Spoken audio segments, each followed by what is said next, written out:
también en relación a las exposiciones anteriores, y damos paso entonces a la intervención de Montserrat.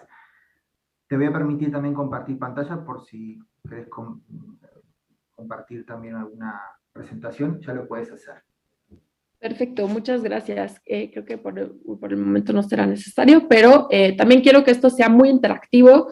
En persona, me gustaría que me preguntaran todas las dudas que tengan. Eso es súper importante. Cualquier cuestión que quieran comentar, eso también va a ser muy enriquecedor porque al final del día, creo que lo más importante de esta sesión es que ustedes se lleven realmente herramientas para poder, tengo entendido, corrígeme Horacio si esto está bien, pero que ustedes son los que van a traer a los chicos, ¿no? Ustedes van a estar como capacitándolos, o sea, son los docentes que están como a cargo de esta gran actividad, ¿correcto? Sí, así es. Ellos son los destinatarios. También hay algunos alumnos que están conectados vía YouTube, que naturalmente también van a servirse de esta charla. Fundamentalmente porque lo que son los roles de cada uno de los expositores dentro del formato de debate escolar, tanto les sirve para los docentes como para los propios chiquilines, digamos, los propios estudiantes que van a ser partícipes, ¿no? Nosotros aquí en Uruguay, en primer lugar, nosotros planteamos que se trabaje en primera instancia con toda la clase, y después la clase va decidiendo quiénes van a ser los 3 a 5 participantes que van a ser parte del torneo. Así que en realidad, si bien los docentes están en Zoom, también hay varios alumnos que están conectados por el canal de YouTube. Así que bueno, está siendo escuchada por varios lados. Ay, se cortó. Ah, ya está de vuelta. Perfecto. Pues entonces entremos en materia y por favor todas las preguntas que los docentes tengan y cualquier cosa que me la hagan saber, por favor. Bueno, pues entonces el formato escolar mundial se compone, como ustedes saben, de 3 a 5 oradores, y una de las partes importantísimas dentro de lo que es esta actividad, primero es el trabajo en equipo. ¿Y por qué empiezo con esto que es el trabajo en equipo? Porque para definir los roles, como ustedes también saben, van a tener dos tipos de emociones. Van a tener las emociones preparadas y las emociones improvisadas.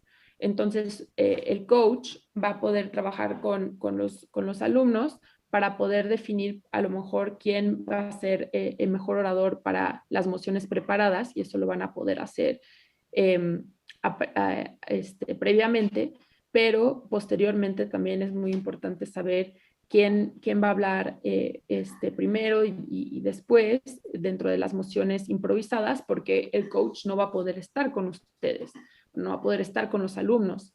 Entonces, esto indica un trabajo de equipo muy importante que significa que van a poder estar como en la misma página. Entonces, a lo que voy con esto es, generalmente es importante designar a un capitán, y el rol del capitán es que conlleve la dinámica del equipo y que pueda como resolver cualquier tipo de controversia a la hora de decidir quién va a hablar dentro de una ronda. Entonces, previamente, por ejemplo, una moción preparada, lo que puede ser bastante importante es que pues, bueno, el coach trabaje con ustedes y que decida quién va a ser, quién va a hablar primero, y quién va a ser primer orador, segundo orador, tercer orador. Pero en las mociones improvisadas, lo que va ahí a ser lo más importante es que dependiendo de quién se sienta más cómodo con el tema, que pueda realmente como llevar a cabo el papel de los diferentes oradores. Y bueno, para que esto quede un poquito más claro, ahorita voy a ahondar un poco en el papel de cada rol, digo, el papel de cada orador, y con esto, para que esto quede un poquito más claro. Denme 2 segundos para que pueda aquí ya encontrar mi presentación, porque sí tengo esto para que quede muchísimo más claro. Un segundo, una disculpa. Pero bueno, en ese sentido, y creo que y menciono el tema del rol del capitán antes de entrar, porque es algo que muchos equipos no designan. Entonces, lo que puede pasar es que cuando llegan, cuando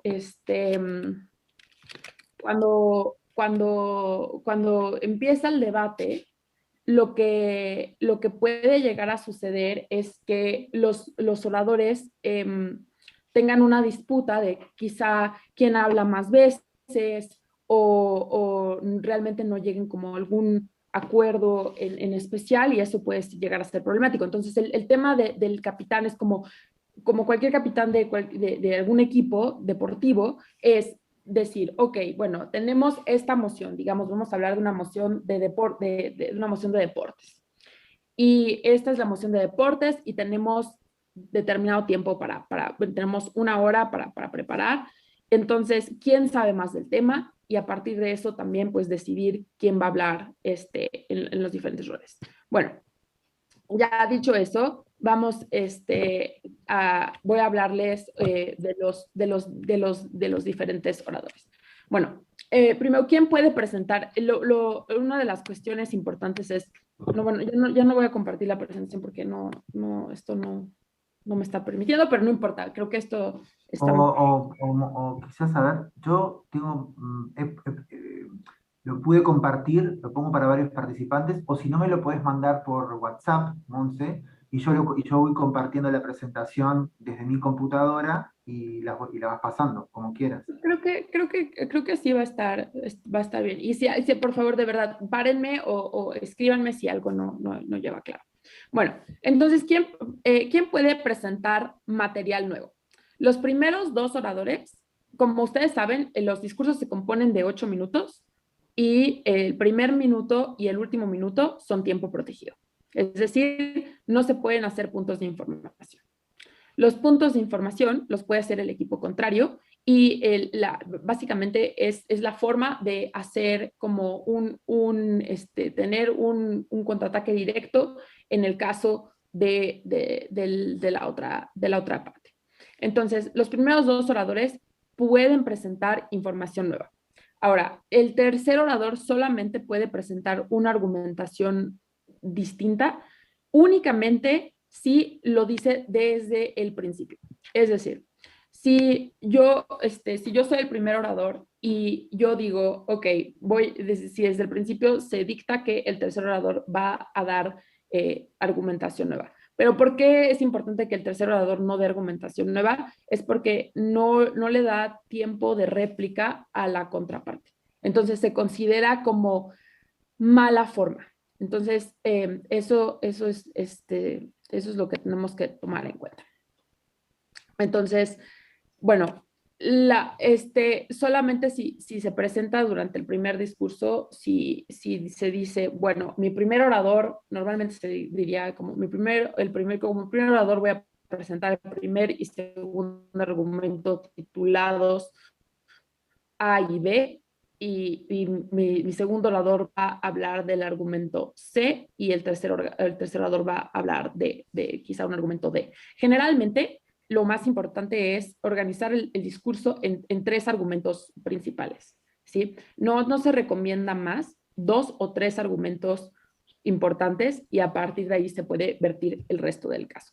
Entonces, en ese sentido, es como no se puede presentar material nuevo. Bueno, entonces el primer orador lo que debe hacer es definir la moción y establecer cuál es el encuadre correcto en el que se va a debatir. Entonces, lo que tiene que hacer es contextualizar la moción, ¿sí? Lo que significa esto es que, por ejemplo, muchos podemos entender diferentes cosas por democracia. Entonces, si la moción, por ejemplo, nos dicta, esta casa apoya la participación, esta casa apoya la consulta popular en México, por ejemplo, esta casa apoya la consulta popular, Entonces, pues tenemos que definir qué se entiende por consulta popular, qué se entiende por los diferentes términos de la moción. Entonces, eso es como lo más importante en esa parte, ¿no? Ir definiendo los diferentes puntos. ¿Por qué? Porque podemos entender diferentes cosas por los diferentes tipos de emociones que se nos presentan. Entonces, esto lo que hace es que deja que todos los debatentes partan sobre lo mismo.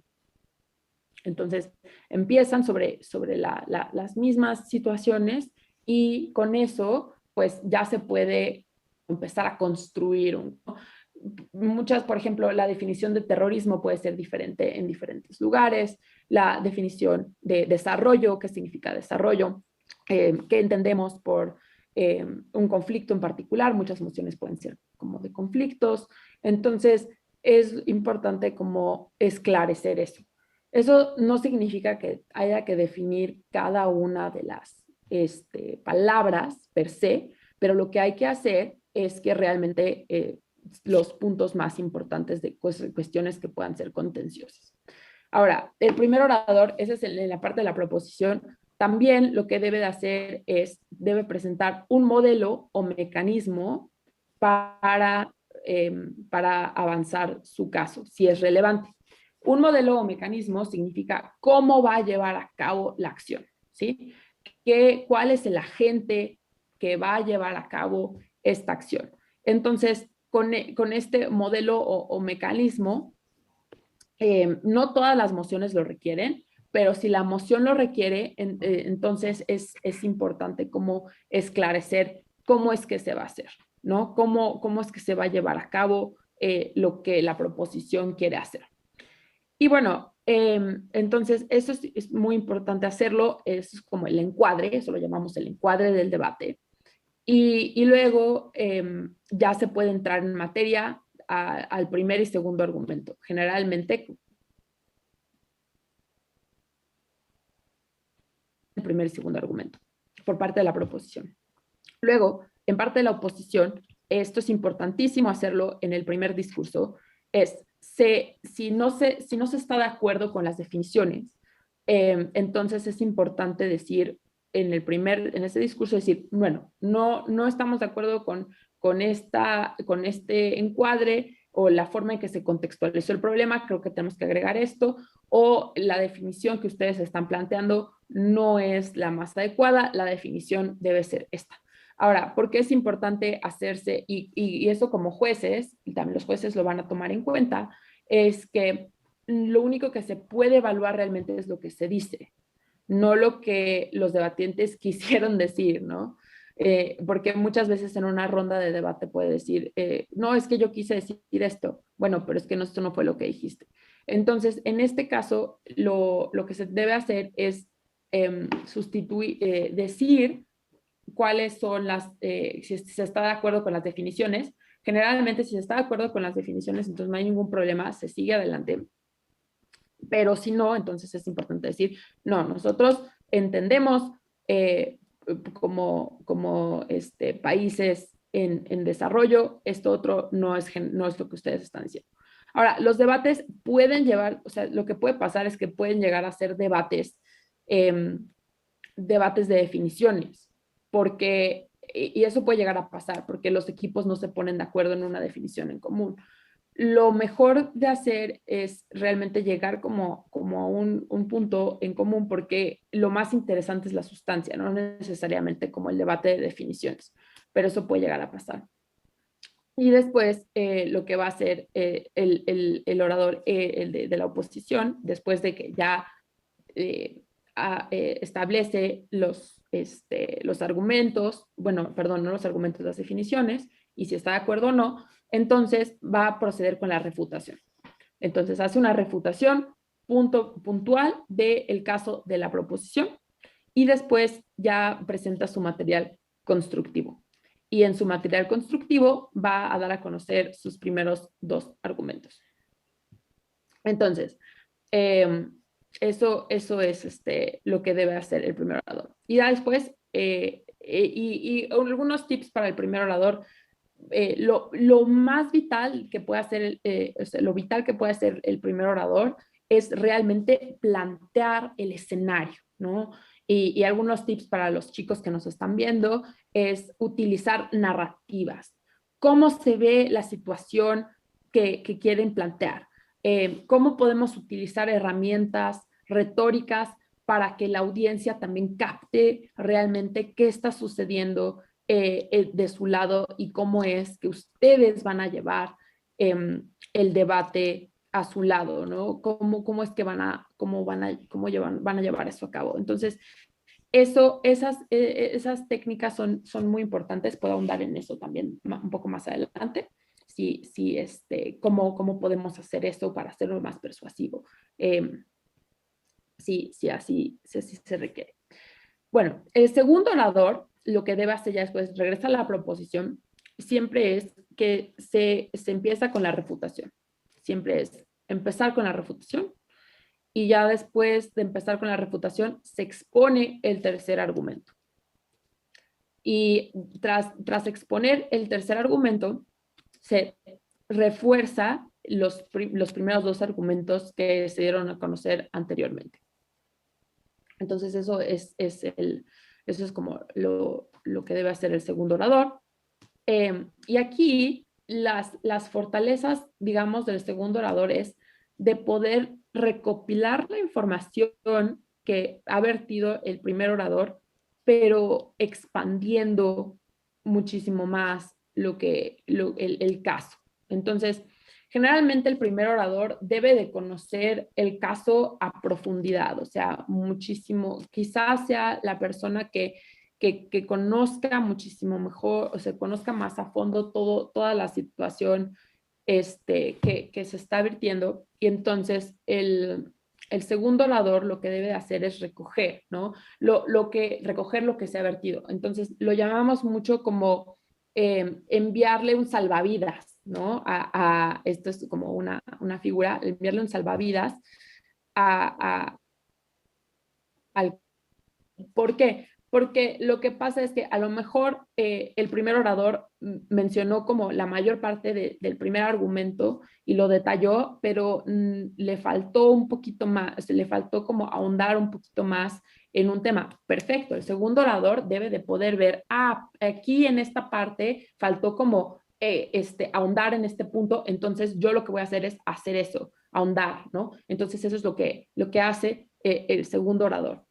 Y los puntos de información, quiero hacer un paréntesis para hablar un poco de los puntos de información, es que solo se deben aceptar 2 a 3 puntos de información en el discurso. No más de eso, porque lo que se supone, si se aceptan más, es que el orador no tiene nada que decir y que solamente entonces está llenando el tiempo.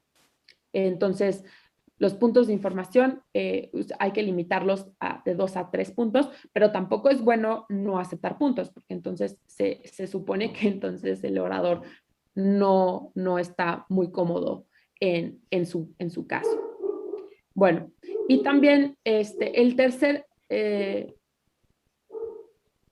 sí, podría ser un poco más lento, no en el discurso, sino en la velocidad. Sí, perdón, estoy hablando muy rápido, lo siento.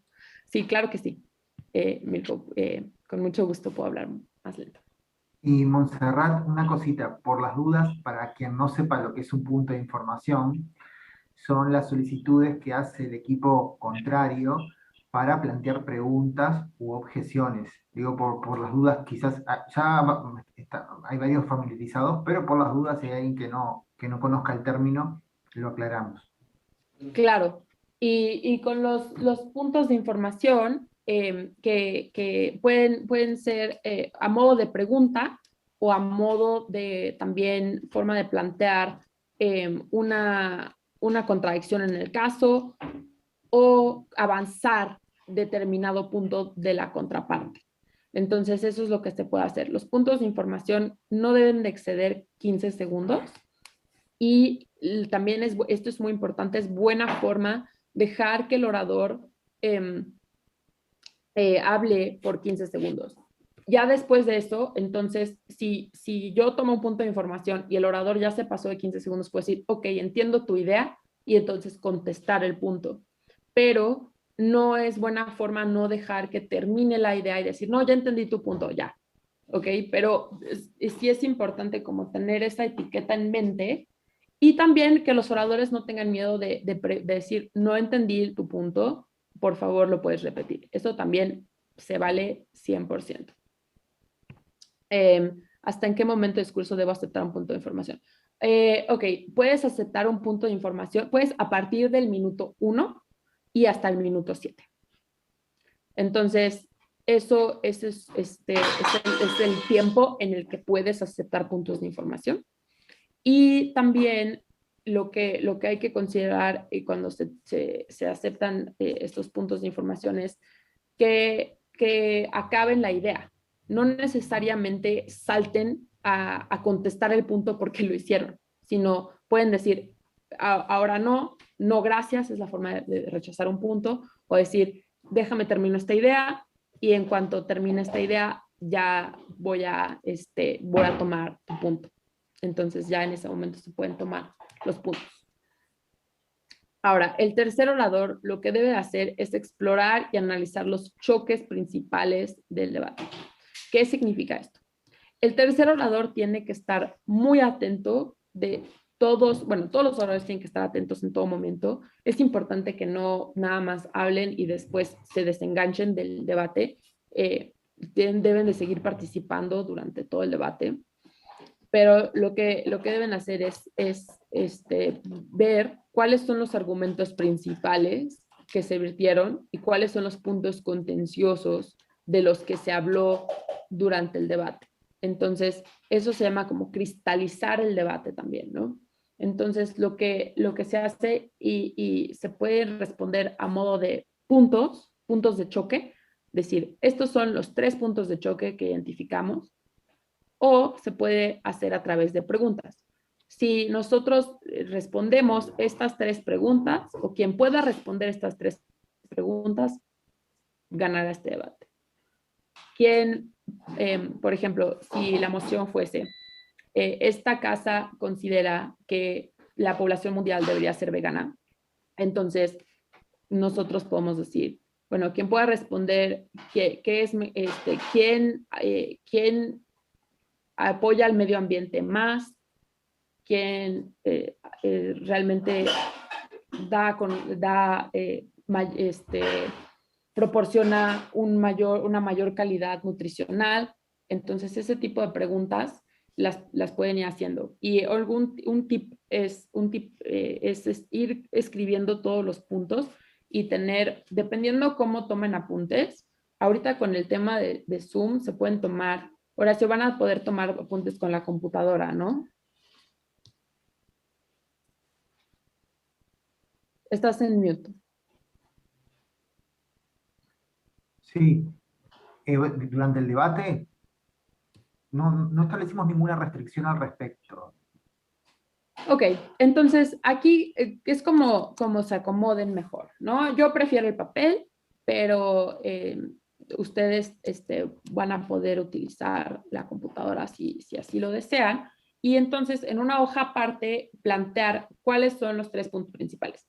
A lo mejor cuando ustedes planteen el caso, no se casen con la idea de que los puntos que establecieron en un inicio son los mismos que van a tener que defender.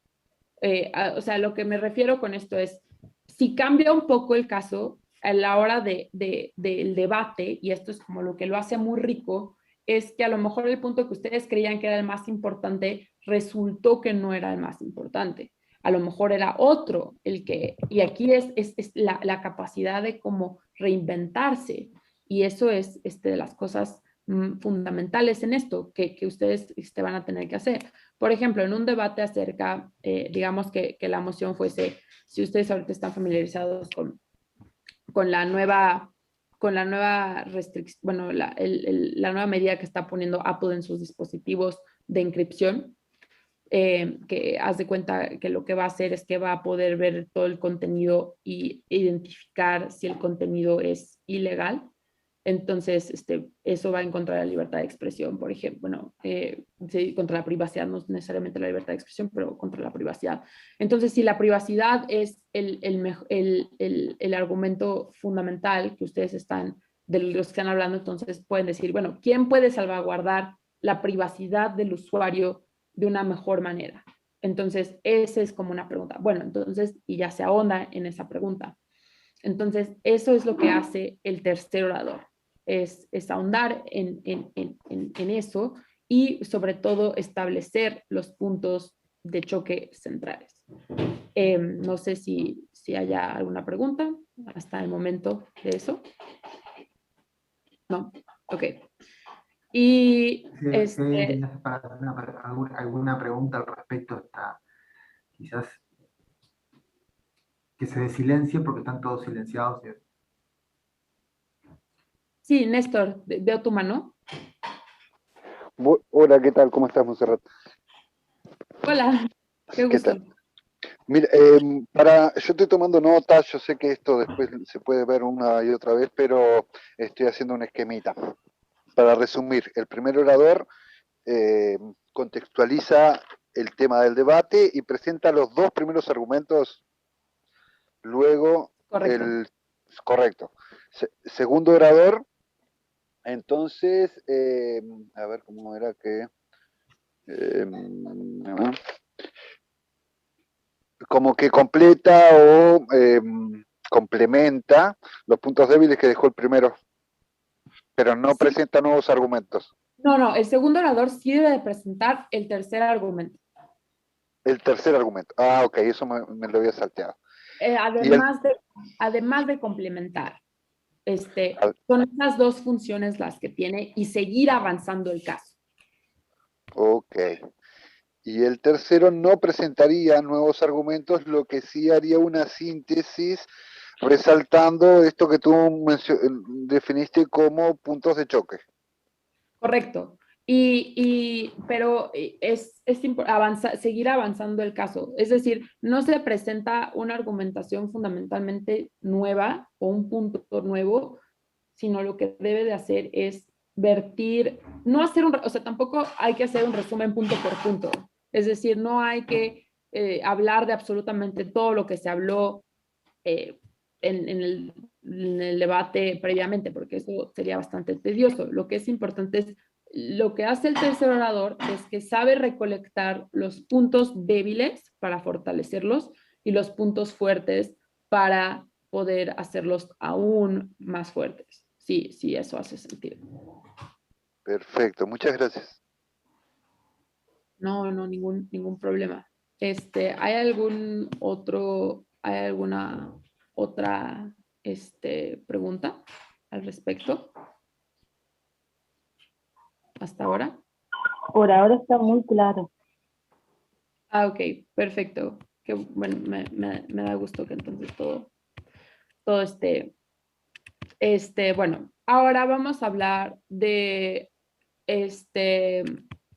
vamos a hablar de los discursos de cierre o de los sumarios, como se pueden llamar, que son, es digamos, el cuarto discurso. Es importante recalcar que solamente el primero o el segundo orador pueden hacer el tercer discurso.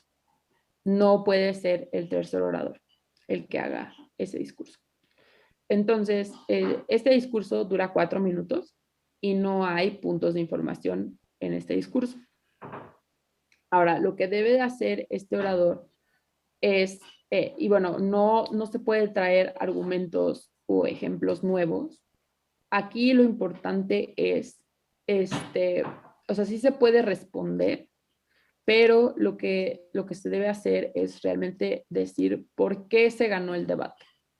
Y aquí en este caso puede llegar a ser muy importante este discurso porque si el debate está muy cercano, realmente puede darle al juez una razón por la cual debe de votar por, por, la, por un lado u otro lado, ¿no? Entonces eso es lo que se debe de hacer en este discurso. Ahora, eso es lo que se debe hacer, y la oposición comienza con ese discurso, es decir, va primera proposición, oposición, proposición, oposición, proposición, oposición, y después oposición, es quien cierra, y después se regresa a la proposición. Y la idea es que la carga de la prueba la tiene la proposición. Entonces, como la proposición tiene la carga de la prueba, entonces es quien tiene que hablar al final. Bueno, entonces, algunos tips útiles de bueno, eso es como a grandes rasgos lo que debe hacer cada uno de los oradores. Hasta este momento, ¿alguien tiene alguna otra pregunta? ¿O Yo algo que... quisiera, si es posible, tengo una idea muy vaga de la idea de la carga de la prueba.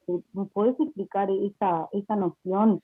¿Se refiere Claro que a como cuál es esta es una pregunta, ¿se referiría a cuál es el punto fuerte de tu argumento o no tiene nada que ver con eso? No, la carga de la prueba significa quién tiene que, o sea, probar realmente que, o sea, la proposición tiene que probar la tesis, es decir, la moción. Entonces, significa que tiene la obligación de probar que la moción debe sostenerse. Entonces, como tiene que hacer eso y la oposición está refutando, entonces la proposición es quien tiene esa obligación. Por eso es que se hace de esa manera. Perfecto, gracias. No, no hay ningún problema. Un comentario adicional sobre eso, Montserrat, que a veces lo que sucede es que se considera que la oposición tiene que probar lo contrario, cuando en realidad la oposición tiene por finalidad intentar refutar la proposición que es quien tiene la carga de la prueba, ¿no? O sea, quien debe probar el punto, ¿no? Simplemente está muy bien estas aclaraciones porque oposición no es que necesita probar lo contrario, sino que su misión es más bien refutar a proposición que quien debe probar el punto, ¿no? Claro, y también es importante que pueda mencionar un mecanismo alterno. Entonces, el mecanismo alterno que puede proponer una solución diferente a la que está dando la proposición y por qué su solución es diferente. ¿Sí? Entonces, no solamente sirve refutar, pero también hay que construir el caso del lado de la oposición. Entonces, eso es como muy importante esclarecerlo. ¿Sí, Milko? Sí, hola, ¿qué tal? Buenos días para todos, buenos días para ti. En realidad mi pregunta iba un poco en la línea de lo que decía Horacio, pero más que nada en el tema de la oposición, si bien es en realidad ver primero qué es lo que hace o qué son los argumentos que hace la proposición, cuando uno va a la oposición, más allá de refutar esos argumentos, los temas en realidad, por lo que yo entiendo, o por lo que nosotros con el grupo estamos viendo, son muy abiertos. Entonces da tanto como para tirar ver nuevos argumentos, indudablemente desde el punto de vista de la proposición, pero creo que también se pueden ver nuevos argumentos y que son muy, muy sólidos desde el punto de vista de la oposición. Entonces, ¿en qué momento, además de refutar los argumentos de la proposición, también se puede argumentar, ¿tá? Y en caso de poder argumentar la oposición, la proposición refuta esos argumentos o en realidad hace como una revaloración de los argumentos que hicieron anteriormente? Gracias. A ver, No sé si, voy a... no sé si se Sí. entendió la pregunta. Tu pregunta es si la oposición debe responder a los argumentos o plantear como nuevos, o sea, responder a los argumentos o plantear como una nueva forma de ver la tesis. En realidad, yo lo que te estoy diciendo es lo siguiente. Es decir, yo lo que veo que los temas son muy abiertos y hay tantos argumentos en la proposición como en la oposición. Entonces, cuando la oposición, que va a ser el segundo orador, indudablemente, tiene que refutar los argumentos de la proposición.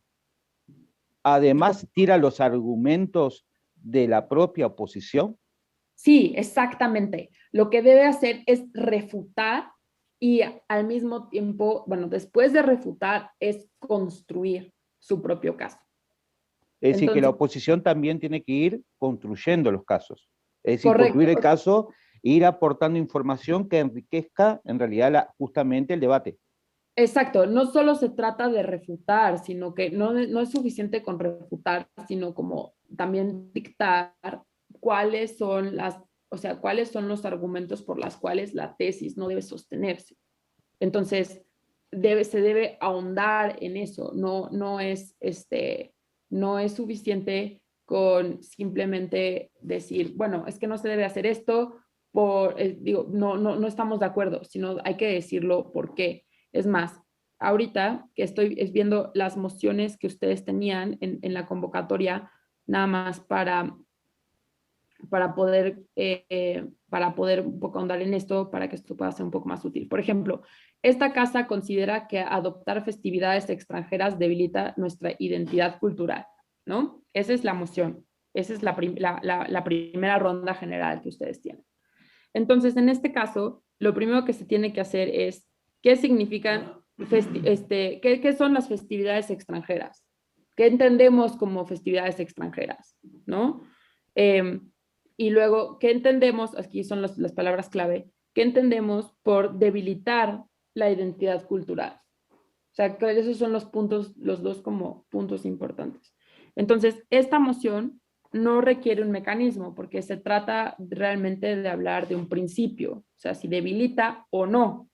Entonces, la proposición dice que sí se debilita, ¿no? Entonces, que esto es que debilita la identidad cultural. Entonces, primero, como primer orador, lo que primero que tengo que hacer es encuadrar, ¿no?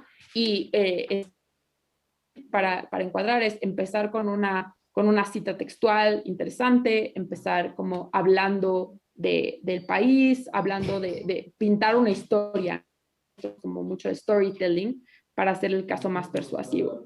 Por ejemplo, si fuese, sé que en este caso es el contexto de Uruguay, pero si estuviéramos hablando de México, podríamos decir, el Día de Muertos está cada vez en peligro, porque realmente los niños disfrazados de cuestiones diferentes, lo que hace es que se pierdan nuestras tradiciones.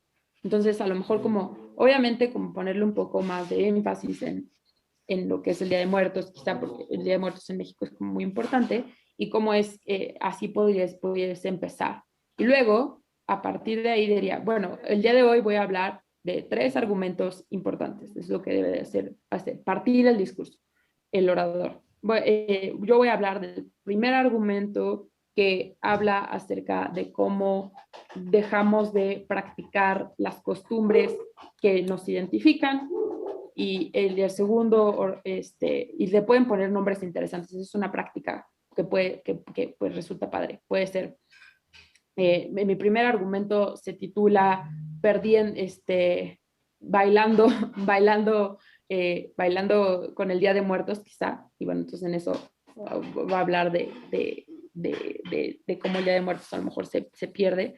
Entonces, esto es muy padre, porque pueden los oradores jugar con los títulos de los argumentos, y eso permite que el juez y la oposición realmente vaya escribiendo cuáles son esos puntos para poderles hacer frente. Y eso hace que sea muchísimo más ordenado el discurso. Entonces, ya una vez que, bueno, hablan de los argumentos, entonces lo que tiene que hacer la oposición no simplemente es decir, en este caso es cómo es que no debilitan la identidad cultural. Entonces, la oposición tendría que sí refutar los argumentos y decir, bueno, no solo no debilitan la identidad cultural, sino que enriquecen, y hay mayores tradiciones, por ejemplo. Se puede ser un argumento. Entonces ya se abre el diálogo a muchísimas más tradiciones que puede hacer que el país se enriquezca culturalmente. ¿Y qué significa eso? Eso es a lo que iba. Entonces, se refuta y se construye el caso. No sé si ya quedó un poco más claro con eso, Milko. Sí, perfectamente, muy claro. Gracias. Ok, perfecto. Entonces, en ese caso es lo que se va a hacer. Por ejemplo, en la tercera ronda general, los vientres de alquiler, ¿no? Entonces, esta casa legalizaría la celebración libre de contratos de gestación subrogada en el Uruguay a título gratuito u oneroso. Entonces, digo, aunque se tenga la información de contexto que ya les proveyó los debatientes, es importante decir, bueno, ¿cómo se ve esto? ¿Cómo es que esto está pasando? Y a partir de esto también construir como en este formato, la otra cuestión que es importante es traer ejemplos de diferentes lugares del mundo para profundizar el caso y hacerlo todavía más,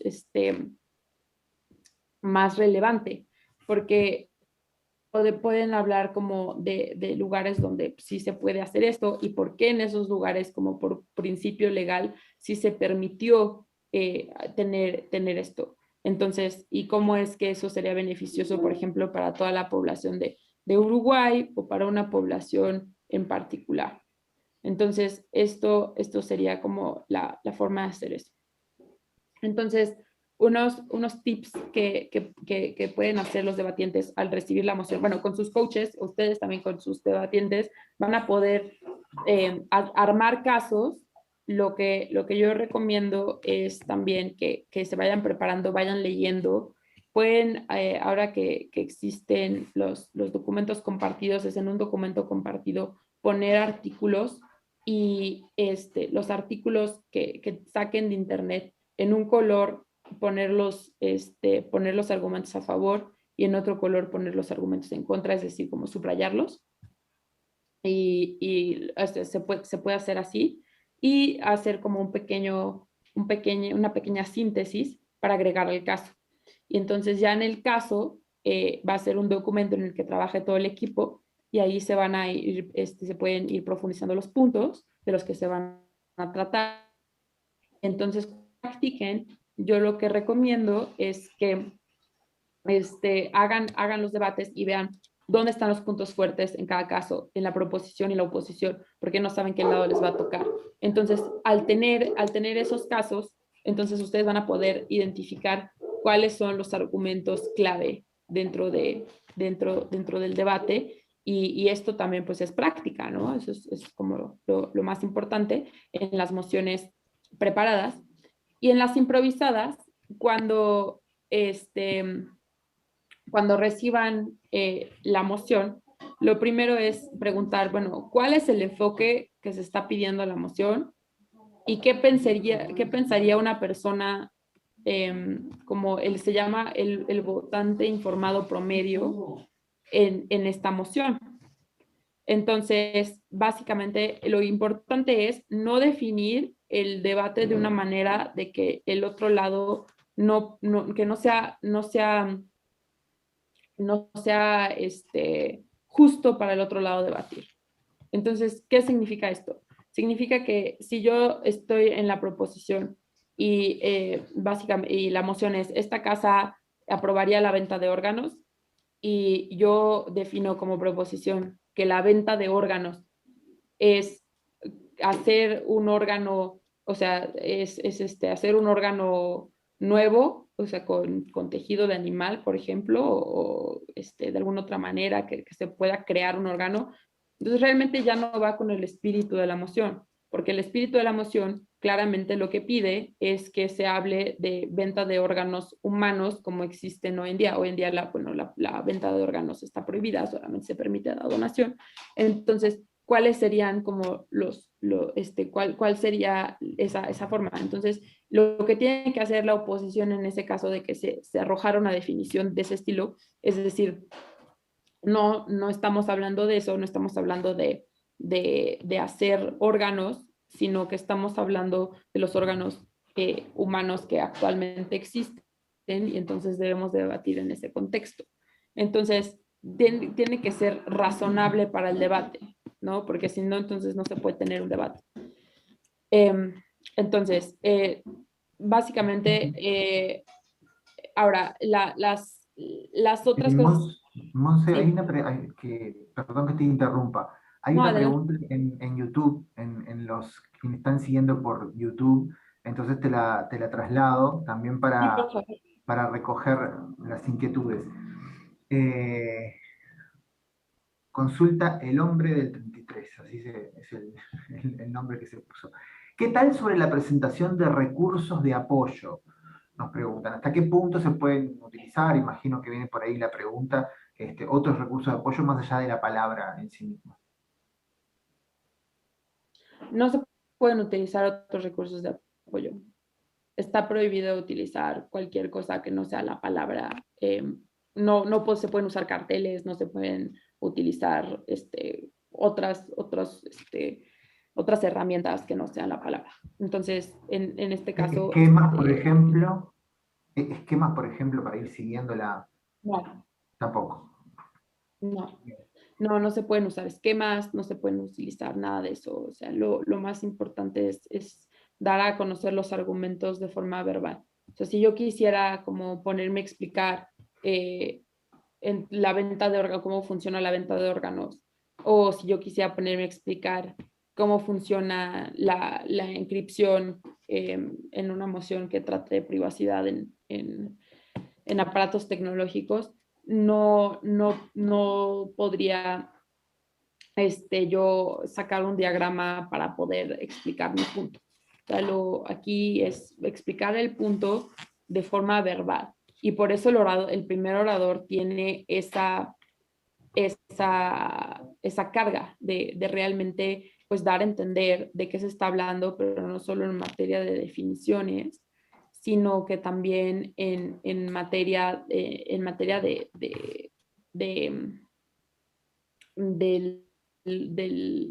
digamos, como de cómo opera este mundo en particular que se está construyendo. Y eso es lo padre también de este tipo de debate, es que se va construyendo el mundo en el que se está debatiendo, porque no se trata necesariamente como siempre de lo que pasaría, sino de lo que podría pasar si la tesis existiera, ¿no? Entonces, muchos debatientes cometen el error cuando empiezan a decir, pero es que la ley dice esto y entonces como la ley lo dice, entonces ya no se puede hacer. No, pero justo lo que estamos tratando de empujar con este debate es imaginar que se pudiese hacer esto o que no se debería hacer determinada cosa y entonces con eso ya seguir ahondando. Entonces, también no se deben establecer verdades tautológicas porque entonces eso no permite ningún espacio para el debate. Sí, entonces eso también es importante. Entonces, porque si es una afirmación que ya existe, entonces pues no deja espacio realmente para el debate. Ok. Bueno, también, esto también va al punto de Milko. Sí, es súper amplio, entonces lo que se debe hacer es limitar el debate y crear parámetros, ¿no? Es parámetros en donde no debemos limitar, bueno, salvo que la moción lo pida, que en este caso sí lo está pidiendo en varias mociones, por ejemplo, en el caso de la moción de la alquilación de vientres, entonces ya se define a una ciudad o un país. Pero si no, realmente lo que se deben utilizar son ejemplos de mundial, o sea, de diferentes lados del mundo para hacer que esto sea más enriquecedor. Entonces, eso es en cuanto a eso es en cuanto a la parte del encuadre y bueno, que ya hablamos bastante de eso. Bueno, está hablando mucho, entonces no sé si hasta ahora me gustaría saber si tienen alguna inquietud, alguna cosa antes de que sigas, en que les gustaría que ahondara un poco más, sobre todo también para los debatientes que nos están viendo por YouTube, que requieran como algún otro tip.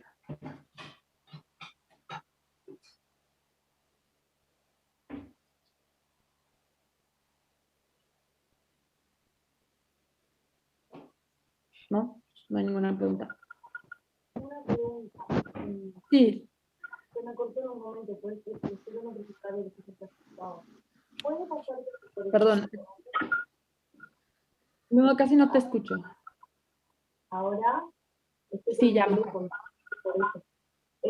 Si por ejemplo algún punto, por ejemplo, si estoy en el equipo de oposición y el segundo orador, por ejemplo, no refuta o no contesta a algún punto del equipo de proposición, eso está como perdido, no se puede retomar en ningún otro momento, tiene que ser, no puede pasar que, por ejemplo, si se dé cuenta luego y cuando esté el otro orador lo complemente, no, tiene que respetar siempre el rol que les toca, ¿verdad?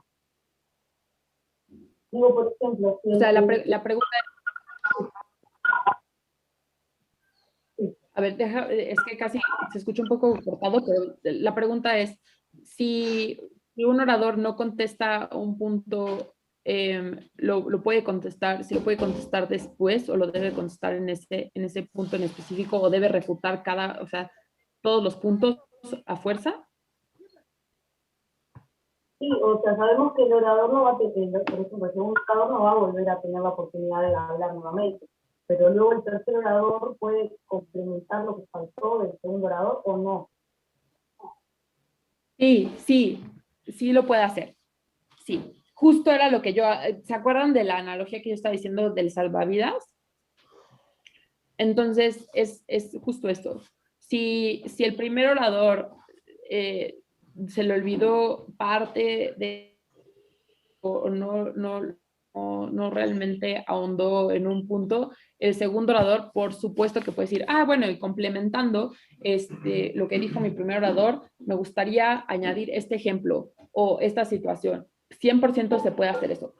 El tercer orador también puede hacer eso, pero lo que no puede hacer es traer argumentos nuevos, completamente diferentes. O sea, si en los primeros dos discursos no se emitieron nuevos argumentos, entonces no se puede como añadir nuevo. Muchas gracias, Brennan, por estar con nosotros. Que tus alumnos tengan muchísimo éxito también. Montserrat, hay una pregunta en YouTube, te la voy a trasladar. Raquel Sí. Guinovar nos pregunta, una pregunta anterior, cuando hay objeciones respecto a las definiciones, ¿se toman como puntos de información? No son puntos de información. Cuando hay objeción, se puede hacer una objeción a la definición a modo de punto de información, sí, eso se puede hacer. Es decir, si yo estoy hablando como primer orador y estoy diciendo mis definiciones y hay un punto de información en ese momento, pero lo que tiene que hacer el primer orador de parte de la oposición es decir, ok, lo primero que voy a hacer en mi discurso es esclarecer o es hablar refutarle esta definición porque no estamos de acuerdo con cómo están definiendo democracia. Nosotros creemos que democracia debe ser definida como esto, ¿ok? Y también, si se tiene un mecanismo alterno en ese momento, entonces, bueno, y nosotros no creemos que ese debe ser el plan de acción, lo que debe ser es este. O sea, ¿por qué? Porque hay que darle a entender al juez de qué se está hablando para que estemos hablando exactamente lo mismo. Entonces, las definiciones se deben de esclarecer desde el principio, no necesariamente a forma de punto de información. Es más, los puntos de información se deben de usar estratégicamente para otros momentos. No realmente se recomienda utilizarlos así, sino que utilizarlo para o sea, el primer orador de la oposición va a tener esa responsabilidad desde que habla, entonces, desde su primera intervención. Entonces, en ese sentido, lo va a poder hacer. Entonces, no es necesario hacerlo de esa manera. Entonces, espero que eso responda a la pregunta. Ahora, bueno, se evalúa ahora, bueno, creo que eso contextualiza mucho los 3 roles de los oradores. Si nadie tiene preguntas de eso, a ver, ¿hay una pregunta? Ah, no, perdón, es otra cosa. Milko levantó la mano. Sí, Sí, Milko.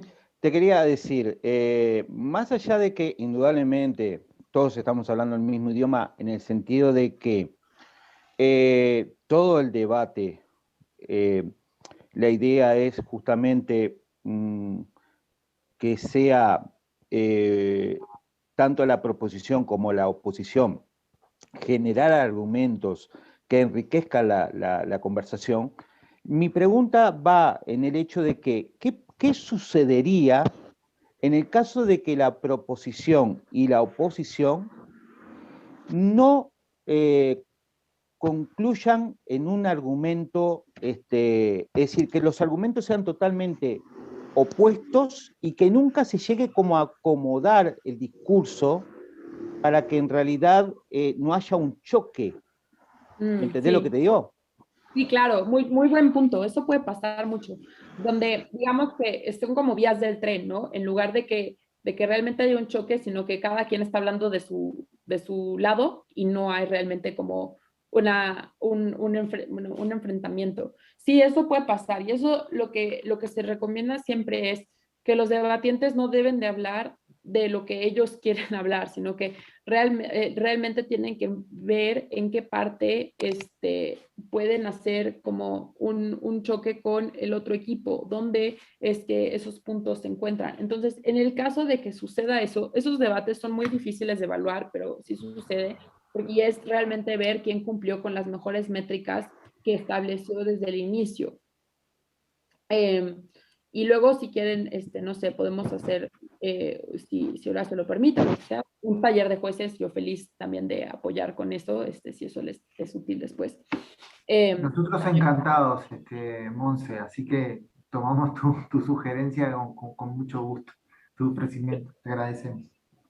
Sí, no, yo feliz de la vida también de hacer eso previo para que también tengan una idea de cómo se evalúa para que también sepan eso. Entonces, lo que pasa con eso es que los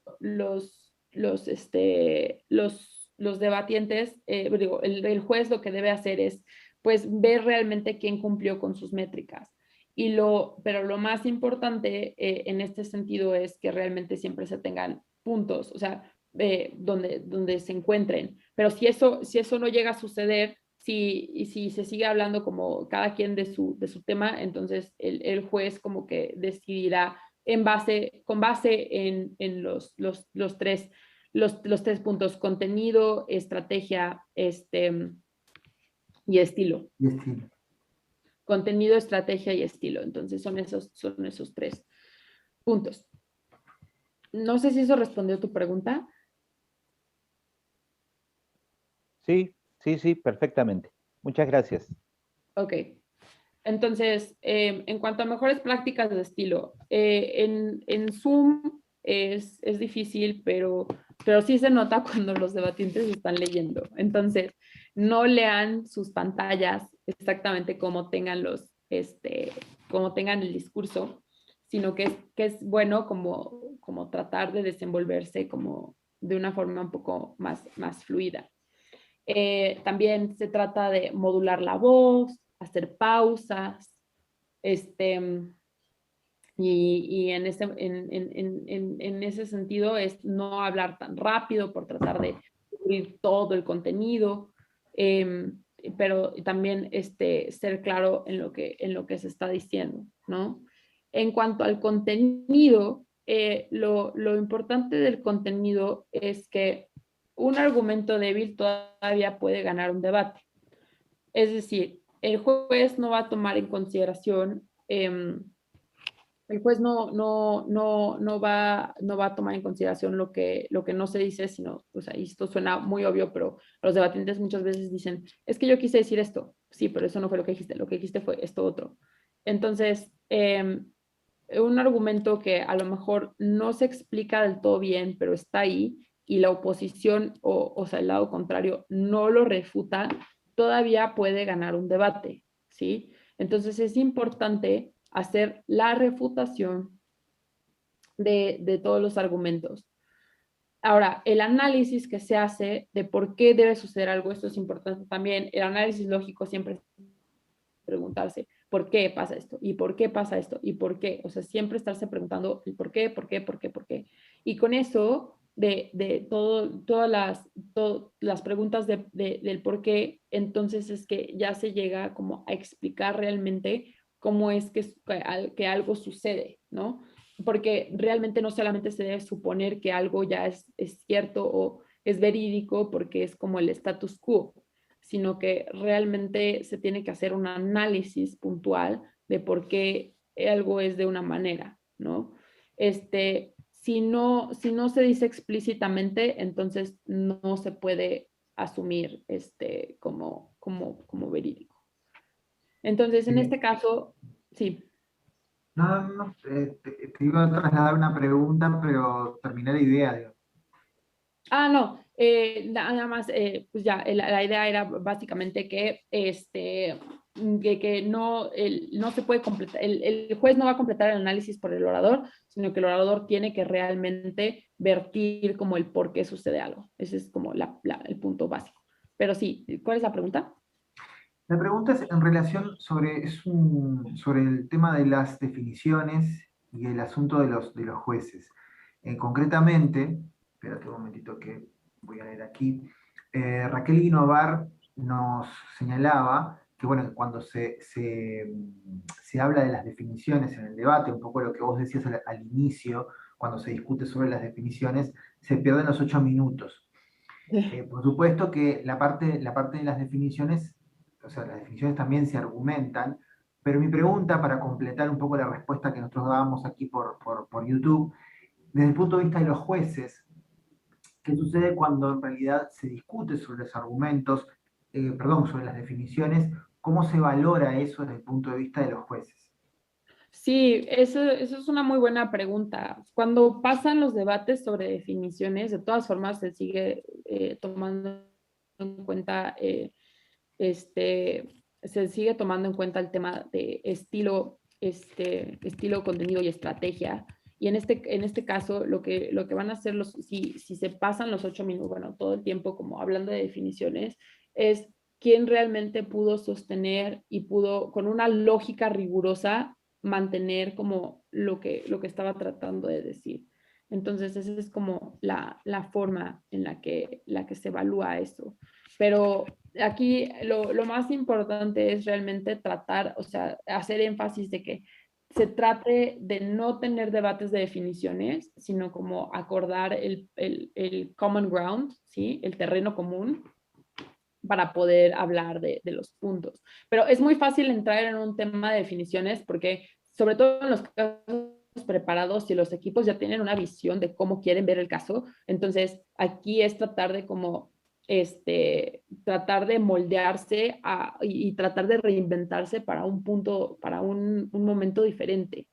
Entonces, en ese sentido, es importante poderse reinventar, no solamente pues casarse con el caso, sino que ir reinventando dependiendo de lo que vaya diciendo el otro lado. Entonces, en este sentido la lógica rigurosa es todo debe tener explicación y por qué algo es cierto. Y en ese sentido también la relevancia es que se debe relacionar con la carga probatoria, donde los oradores dejen claro cómo su punto se conecta con el debate. Puede ser como un punto que no tenga nada que ver con la moción o solo tangencialmente tenga algo que ver y no necesariamente sea como tan fuerte. Entonces, en ese sentido, pues también se evalúa. Y luego también, muchas veces la evolución de un argumento también se da a través de los oradores. Es lo que hablábamos un poquito de ir como cada vez desmenuzando un poco más el caso, cada vez como planteando ejemplos diferentes y trayendo evidencia, es lo que hace que la evolución del argumento sea muchísimo más rica y no solamente sea repetir el mismo punto. No se trata de seguir, o sea, que algo se repita y se repita no lo hace cierto, ¿no? O sea, si yo sigo diciendo, me quiero volver pato, me quiero volver, no me voy a volver pato, ¿no? Digo, es un poco de humor ahí, pero a lo que voy es que no por decir algo muchas veces realmente significa que es verdad. Lo que hay que hacer es explicarlo y eso explicarlo con una evidencia, ¿no? Como es importante que esa evidencia realmente vea que la evidencia, que la evidencia lo que hace es que fortalece el punto y no necesariamente tiene que ser siempre con ejemplos, aunque los ejemplos son muy efectivos, pero también es importante que no solamente se elijan ejemplos, o sea, los ejemplos son un arma de doble filo, porque sí pueden esclarecer el punto, pero también lo que no solamente es elegir los ejemplos que solamente funcionan de tu lado, ¿no? Sino realmente como ver cómo pueden encajar en el mayor contexto del debate. Entonces, Sí. si no, Gracias por la respuesta y también agradecemos a Raquel Guinovar por estar conectada, autora de un manual sobre argumentación, especialista en argumentación también. Gracias por estar acompañándonos también, Raquel Guinovar, en esta instancia. Vamos sí, a ver si muchas hay unas gracias. otras, vamos a ver si hay algunas otras consultas. Por ahora en YouTube no hay consultas, pero bueno, estamos atentos acá.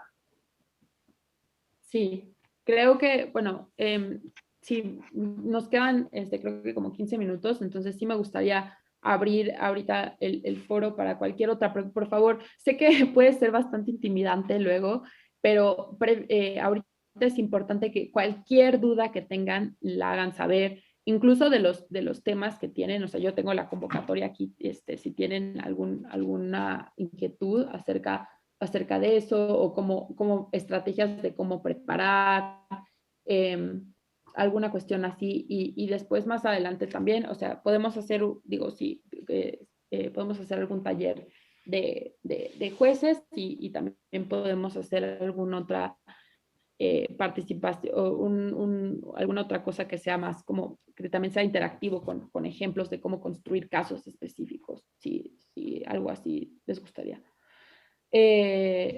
Néstor, ¿sí? Hola, mira, tengo una pregunta que se puede contestar solamente desde la práctica y calculo que tú tenés muchas.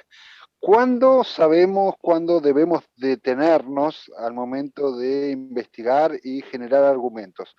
Me explico. Se nos está presentando un panorama que las ramificaciones se nos aparecen como infinitas o algo tendiente al infinito. Y como siempre está la posibilidad de que a los adversarios se les ocurra un argumento, un ejemplo, o que encuentren un dato del cual nosotros carecemos, digamos que tendemos a investigar en extrema profundidad, pero no sabemos cuándo detenernos. Y quería saber si existe algún criterio para esto. Claro, creo que sí entiendo. Pasa con cualquier pregunta de investigación, ¿no? Lo que pasa es que pues, puedes seguir y seguir y seguir y más fuentes y más cosas y más artículos y ya no sabes dónde parar.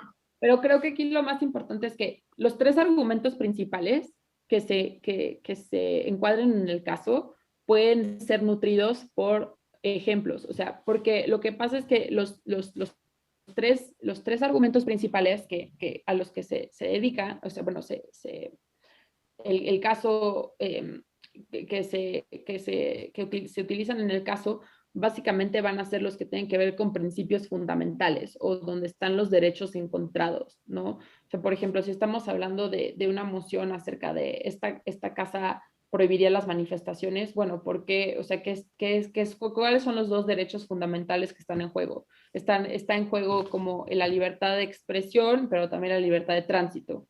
Entonces, a lo que voy con esto, Néstor, es que lo más útil es encuadrar como los tres argumentos principales en ideas lógicas como muchísimo más como de alto nivel para que a partir de eso ya se pueda como profundizar. Entonces, entender bien el tema, pero también, o sea, generalmente son argumentos de principios que se siguen repitiendo y son bastante como claros, digo, las estrategias que puede seguir cada equipo pueden ser bastante diferentes en cómo se aborda el tema, pero eso es lo que permite como ahondar en eso. No se trata como de simplemente o de como recopilar muchísima información y vertirla así porque sí, sino que ya teniendo la información, pues cuáles son los puntos contenciosos o cuáles son los puntos en principio y en la práctica que son los que se abordan de mayor manera. No sé si eso, entonces, ¿cuándo parar? Bueno, siempre vas a poder investigar más, pero el punto es esclarecer como los puntos fundamentales y a partir de ahí como, ya como desahogarlos.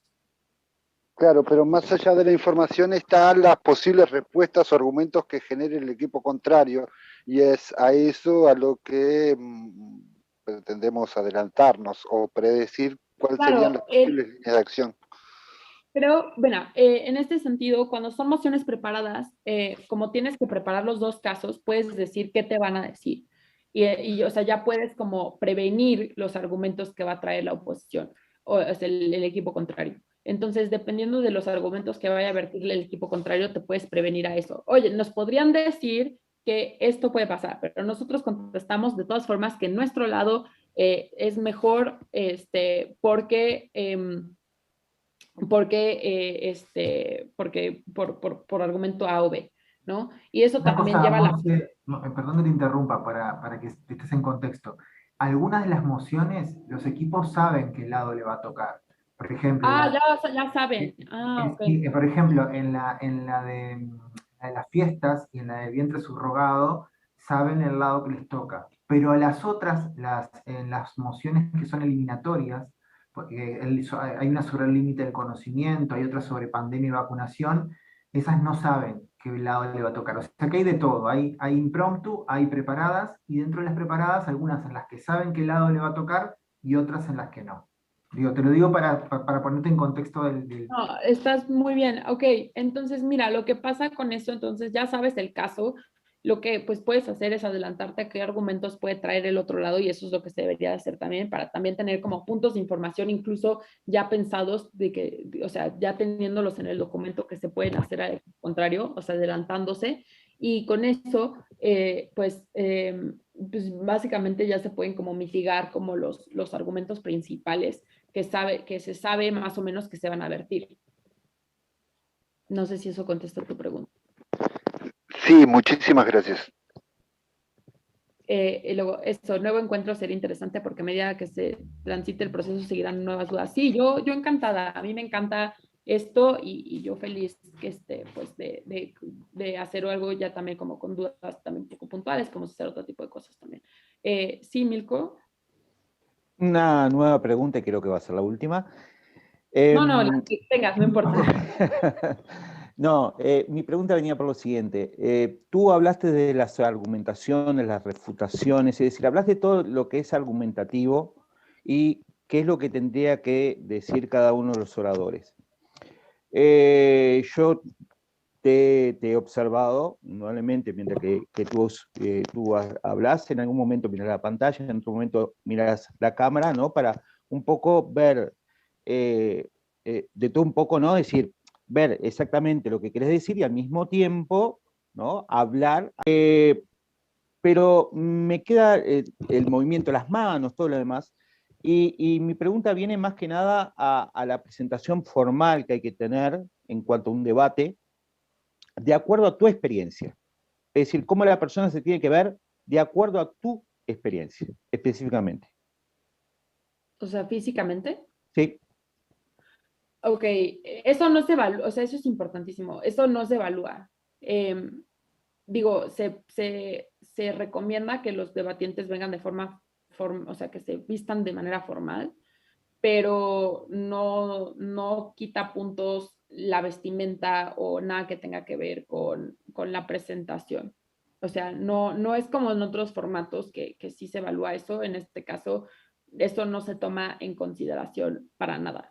Entonces, es importantísimo eso porque el tema de estilo tiene que ver con modulación de voz, tiene que ver con la forma en que se presenta el caso, la forma en la que se ponen los diferentes argumentos, pero no tiene nada que ver con cómo viene el participante vestido. O sea, no, eso no tiene nada que ver. Pero se recomienda que sea de manera formal, que se vistan de manera formal, pero no, eso no es un punto para quitarles puntos, ¿no? No, eso no factora. Muchísimas gracias. Excelente. Sí, no hay ningún problema. Y bueno, si no hay ¿hay alguna otra duda? Sí quiero poder contestar acerca de los roles, sobre todo los roles de los oradores, algo que no haya quedado claro, algo que les gustaría que profundizara un poco más, los debatientes que a lo mejor quisieran algún punto en el que ahondara. ¿No? Bueno, entonces voy a hablar un poco de la estrategia, nada más para cerrar. Básicamente, los puntos de estrategia es identificar el argumento más débil y el más importante del otro lado, ¿no? Entonces, si la refutación es débil, sí se puede quitar puntos, pero lo más importante es como saber dónde está el debate realmente. Entonces, y es lo que hablaba un poco en un inicio, es si en un inicio yo pensaba que un punto era el más importante, ya después puede cambiar conforme avanza la ronda. Entonces, en ese sentido, y los puntos de información también son vitales en la estrategia. O sea, no tomar puntos te puede quitar puntos de estrategia, pero también cómo armas el caso y cómo refutas el caso y cómo es que respondes a los argumentos, los que son los más fuertes. Y realmente también es lo que en inglés se conoce como stance, es decir, ¿por qué apoyas la moción? O sea, ¿por qué o por qué no la apoyas? ¿No? ¿Cuál es, o sea, qué es lo que tú como equipo a lo que quieres llegar? ¿Qué es lo que quieres lograr? Entonces, eso también es importante decir, bueno, no, nosotros, si salvaguardamos el derecho a todas las personas o si les damos oportunidades a todas las personas o cualquier cosa que es, o nosotros estamos, o sea, queremos salvaguardar la libertad de expresión, cualquiera que sea esas cuestiones de principio, y luego ya se van integrando dentro de lo que es la estrategia. Entonces, eso es muy interesante porque, pues, digamos que es como un juego de ajedrez, ¿no? Vamos acomodando las piezas como debatientes y aunque tengamos un caso en un inicio que sea de una manera, mientras pasa el tiempo, puede, bueno, la ronda, no el tiempo, pero conforme va avanzando la ronda, entonces ya pueden ir surgiendo como nuevas cosas. Entonces, eso es como muy importante como tenerlo en cuenta. Y bueno, hablando el tema de, por ejemplo, la pandemia y vacunación, donde dice, esta casa considera que las autoridades de la isla deberían anular el carácter obligatorio de la vacunación.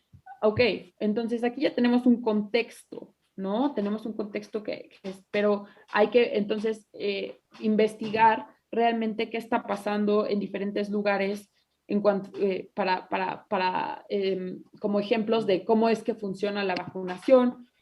Por ejemplo, ahorita, pues, una de las grandes contenciones en cuanto a la vacunación es la libertad de elección, ¿no? La libertad de elección o la libertad de la religión. O sea, quizá la religión prohíbe que una persona se vacune. Entonces, esos son los puntos que son como los grandes puntos choque que ya después se pueden ir desglosando un poco. Entonces, bueno, creo que cubrimos como muchísimas cosas.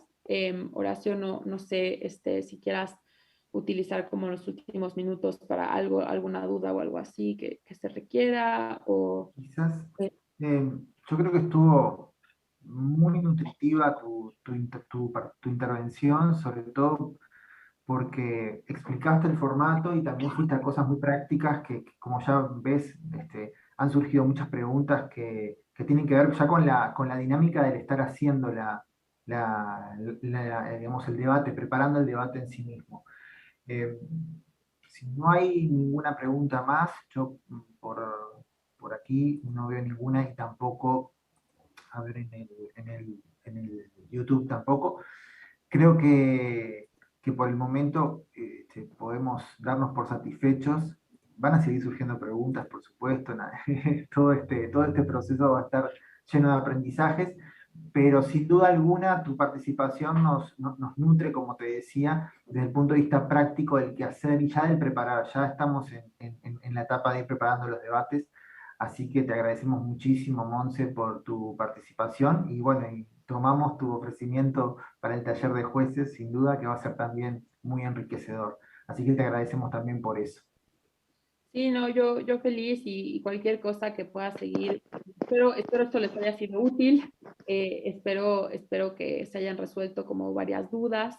Y pues cualquier cosa, pues seguimos en contacto y podemos hablar pues de otro tipo de taller, quizá otro como de construcción de argumentación puntual, también podemos hacer algo así. Y sí, o sea, yo estoy más que feliz, qué padre, de verdad los felicito a todos, a los debatientes, pero también sobre todo a los profesores y docentes que están aquí. Gracias a ustedes, les están dando una oportunidad increíble a los chicos que nunca van a olvidar y que los va a formar realmente por vida. Entonces, creo que es fundamental hoy en día en la era de la desinformación. Entonces, pues gracias por poner su sábado para asistir a esto y seguir apoyando pues a todos los, a todos los chicos de verdad. Gracias a ustedes es que han cambiado vidas y se les agradece sobre todo en esta época también de pandemia. Bueno, Muchísimas gracias. Ya verás, Monse, Muchas ahí los gracias. comentarios que aparecen todos Mm. muy útiles, y ahí aparecen también Amalia saludando, y bueno, todos los comentarios súper elogiosos, así que bueno, buenísimo, Monse, y vamos a seguir en contacto naturalmente. Muchísimas gracias por tu participación, y les decimos a los docentes que el sábado que viene vamos a tener una nueva instancia de capacitación sobre estructura argumentativa esta vez. Vamos a ir como yendo a un poco lo que Monse señalaba ahora, lo último que decía. Y aquí vamos a hacer los oradores, digo vamos porque yo voy a ser uno de ellos. Va a ser Sofía H. y quien les habla. Ambos, bueno, en mi caso, coordinador del Torneo Nacional de Debate, pero al igual que Sofía H., también docentes de argumentación de la Facultad de Información y Comunicación de la Universidad de la República. Vamos a estar compartiendo entonces ya, digamos, esta tercera charla de este ciclo sobre estructura argumentativa, también desde el punto de vista práctico, naturalmente, para poder, enfocado, digamos, a la preparación del torneo. Así que muchas gracias a ustedes por conectarse, tanto a los docentes como a los alumnos, y nos vemos el sábado que viene. Chao. Chao. Muchas gracias. Chao. Que Gracias. pasen bien. Que pasemos bien. Chao, chao, chao.